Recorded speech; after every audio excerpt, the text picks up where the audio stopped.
Sa kanlurang bahagi ng Pilipinas ay matatagpuan ang napakayaman at napakasaganang karagatan. Halina't baybayin ang kagandahan ng ating West Philippine Sea. Upang masilayan ang nakatagong ganda ng West Philippine Sea ay pwede kang lumayag o para ang pangimpapawid ay hindi naman katagalan ay iyon ang matatamasa ang malaparaisong kagandahan ng mga tanawin. Ang bawat isla ay napapalibutan ng nagagandahang bahura.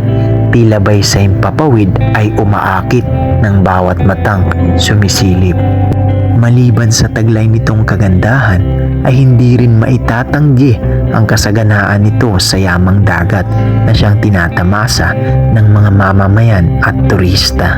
Dito ay iyong may experience ang buhay na simple pero masagana, ang peace of mind na matagal nang hinihingi ng iyong kaluluwa, ang saya na nanunuot sa iyong kalooban at ang memoryang hinding-hindi mo makakalimutan. Payak at simple pa rin ang pamumuhay ng mumunting mamamayan sa isla, ngunit hindi na rin maitatanggi ang kaunlaran nito sa usapang infrastruktura. Kalayaan, atin to. Atin ito. Atin ito. Atin ito!